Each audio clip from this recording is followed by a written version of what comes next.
Hi everyone, this is YC. Welcome back to YC Cooks and Bakes. Today I'm going to be doing an economical supper with dried pinto beans and veggies that I add kielbasa to, and I'm going to try to add dirty rice to. I've been making economical meals all week, and I wanted to try another economical meal where the beans were not put into a soup. So I thought I would take you along.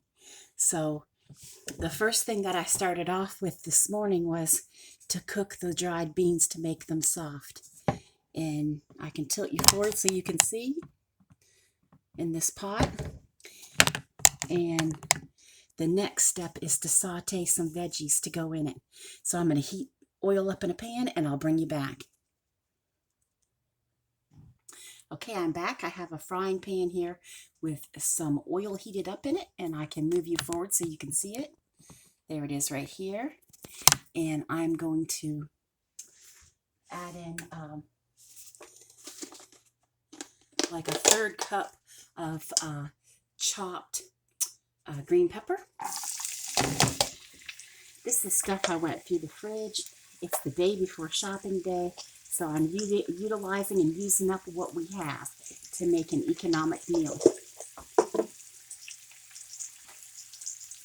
And a cup of chopped celery. And with the beans already cooked, I didn't want to put raw veggies with the beans. I wanted to bring these to the same level that they were at. They were already cooked and soft, and that's how I want these. A cup of chopped carrot, finely chopped, very small.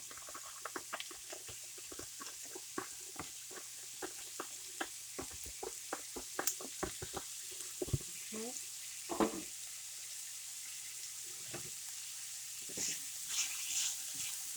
And I'm just going to saute these veggies together until they're a little on the soft side.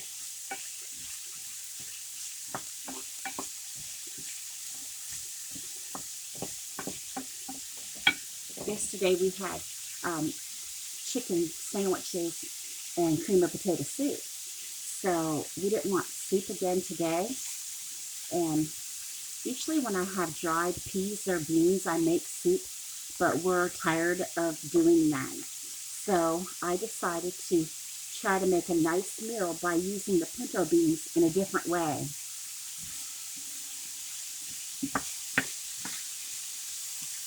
Oh, this smells really good. Oh, it smells really fragrant. I can show you what it looks like. There it is. Kind of hard to see with all the steam. Okay.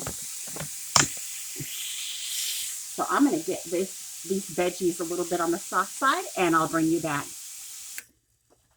Okay, while I have the carrot, pepper, and celery cooking, I wanted to talk to you about the dried pinto beans. As I said, it was a 1 pound bag. And what I did was when I put them, you wash them, of course, in a colander, and you sort them and everything, make sure there's no debris or dirt or anything in them. And what I did was I put enough bottled water to have like 3 inches over them. And then within a couple hours, they're done. It's not like a crock pot where you have to wait 8 to 10 hours or I'm going to turn this down a little bit, or like on high for 5 hours. You don't need to do all that on the stove. You actually can do pinto beans within a couple hours. But one thing I do want to say is don't add your salt and pepper. Don't season it right away. Don't add salt to it right away.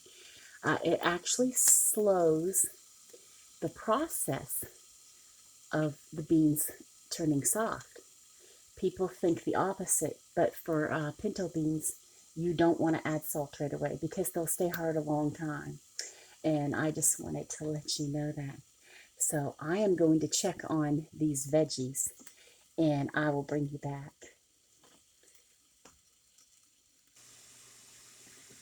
Okay, I put a little bit of, just a little bit of water, about 2 teaspoons, just a smidgen, and then put the lid on it so I can steam them a little bit instead of, most sauteing, because carrot and celery can be a little bit more tough uh, than just onion and garlic.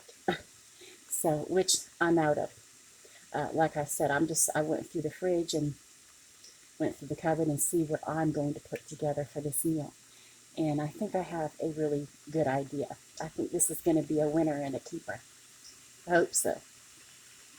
But it's 61 degrees in South Carolina right now. But it is so windy. It is cold. Like you go out there, it feels like it goes right through you. Um, it's cold, and it's only supposed to go to 45 tonight, but I think tomorrow night's going down to 32, which is freezing. So that's going to be cold for us. So check on this one more time, and I'll bring you back. Okay, so this sauteing and like partially steaming has taken place in about 10 minutes. So I am going to take this now and add it to my pinto beans. And I'll let you see what it looks like. You see? That's what it looks like. And I'm going to pour it into this big pot with the pinto beans.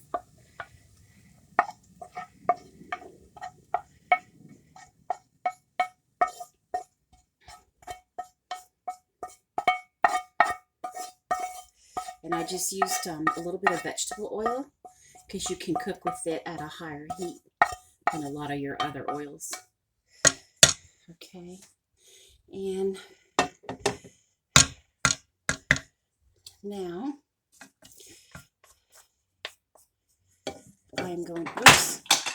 it's a good thing I'm using another wooden spoon. I just dropped one. But I'm going to stir this into the pinto beans, and I will show you what it looks like. Let me turn this burner off. There. Okay, so it's going to add texture and color and flavor. Okay, and I will see if I can show you. So, see, there you go. So we've added those veggies to the pinto beans.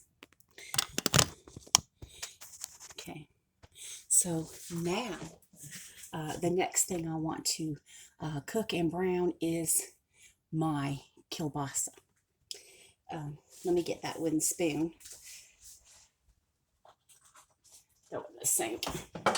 Okay, I'm going to turn you back around this way. Okay, and we're going to use the same pan for the chopped up. It's a quarter link. I had, the loop sausage that you get at Aldi's. I had a quarter link left of the turkey kielbasa and a whole loop of the Polska kielbasa, which is primarily pork and beef. So there's actually going to be turkey, pork, and beef in this kielbasa. And this is how I cut them, like in little half moons. And I'm going to saute them briefly. Use my spoon.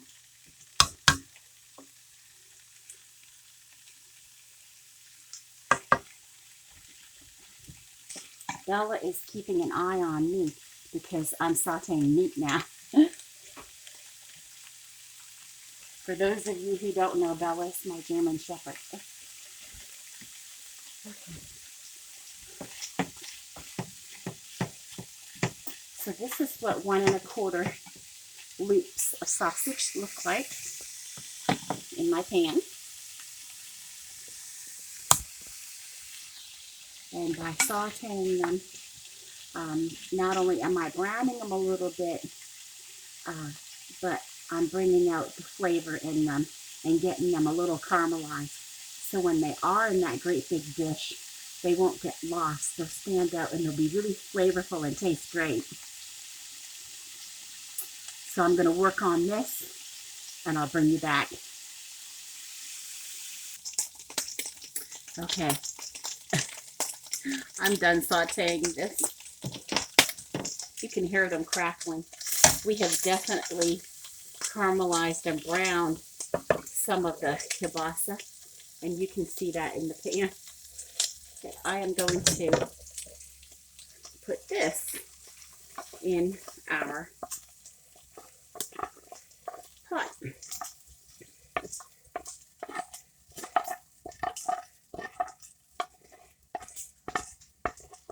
That's going to be hot. It's going to be hot, Bella.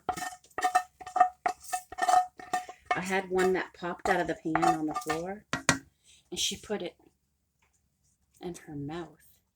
Did you burn yourself? I know I would have. Ooh. Okay. Anyway, I will stir this in. So our pinto beans have the veggies now and the meat. And I'll bring you forward so you can see it. Okay, there's our pot. Okay, and now all that's left to do is the dirty rice. And this is the mix that I picked out, or this is the one I had in the cupboards. Remember, I'm using stuff out of the home. It's Earthly Grains, New Orleans style dirty rice that I bought at Aldi. And it just says if you just add meat, it can make a meal.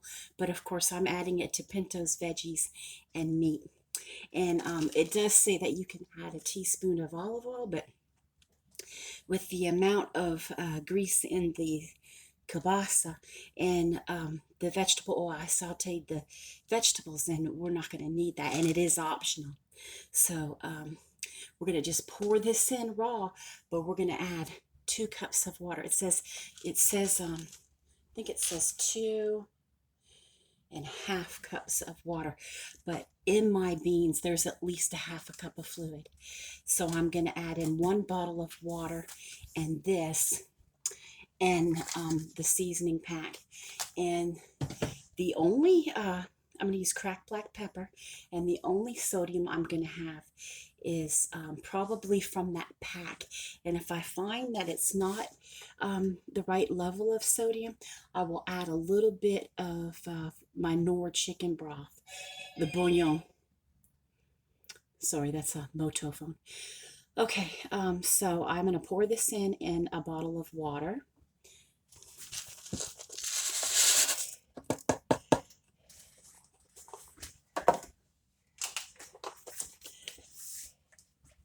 And we will cook that dirty rice right in the pot with everything else. And I'm going to add the pack.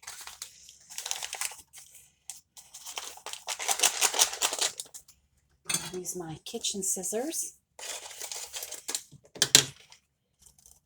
because this is going to have those New Orleans seasonings that I'm looking for.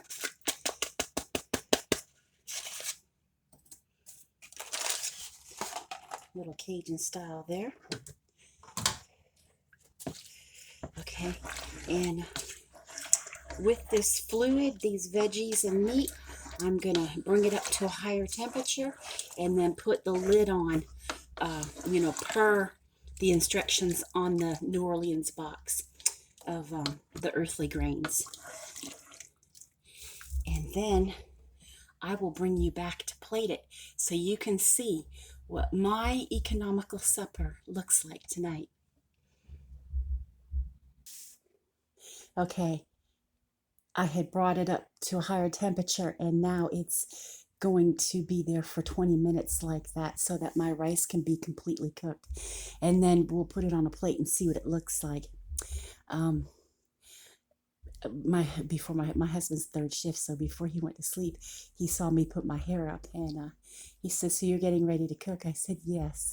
And I don't like to have my hair down when I'm cooking with food, because it can get in the food. And It's not like that. I like rocking this Susan B. Anthony style, you know. I don't like rocking this hairdo, trust me. Um, but I was going to say in the comments, put down a food that you like now that you didn't when you were young. I actually eat, I love mustard now, and I hated it when I was little. And I'll eat rice now, and I hated rice when I was little. And my husband said, "You're not going to put green peas in that, are you?" I says, "Oh no." He does. He says, "Because I don't like green peas and everything." And so those aren't his favorite. And I already know he hates Brussels sprouts, and he doesn't like gumbo. Um, he just doesn't like that. So I don't know if he used to eat it when he was younger. He's not real big on Spanish rice, but he eats all other rices. Um, or is it the opposite way around where you used to eat something and you don't eat it now? That can happen too. I'm like that with beets. I used to eat beets when I was younger, and then once I had my dad's pickled beets, I didn't want regular beets again. So I stopped eating. Now I love beet tops, but I'm not a purple beet eater. No. So put down you know, whether it's something you like now or you dislike now that was different before. And I'd like to hear your comments on that. And if you're new here, please comment, like, and subscribe so you can get all my recipes in the description. And I'm going to go check on this, and then I will bring you back when it's ready. Hi, everyone. It is done, and it has turned out beautiful. I will show you what it looks like. Okay. And remember, that's the peppers, celery, and carrots sauteed, the Keilbasa sauteed, New Orleans rice, and the dried pintos that I made earlier in the day. And now I'm going to taste it. Okay.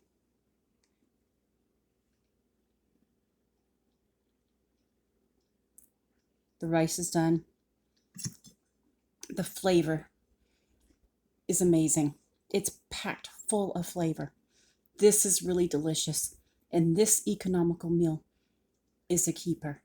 And remember, at the beginning of the week, I had 7 meals to do for 6 people, averaging $5 a meal. I shopped for $43 at Aldi, and I did it. I'm very proud of myself, and I will make sure that I put this recipe in the description. This is YC's recipe, and it's a keeper. Have a great night.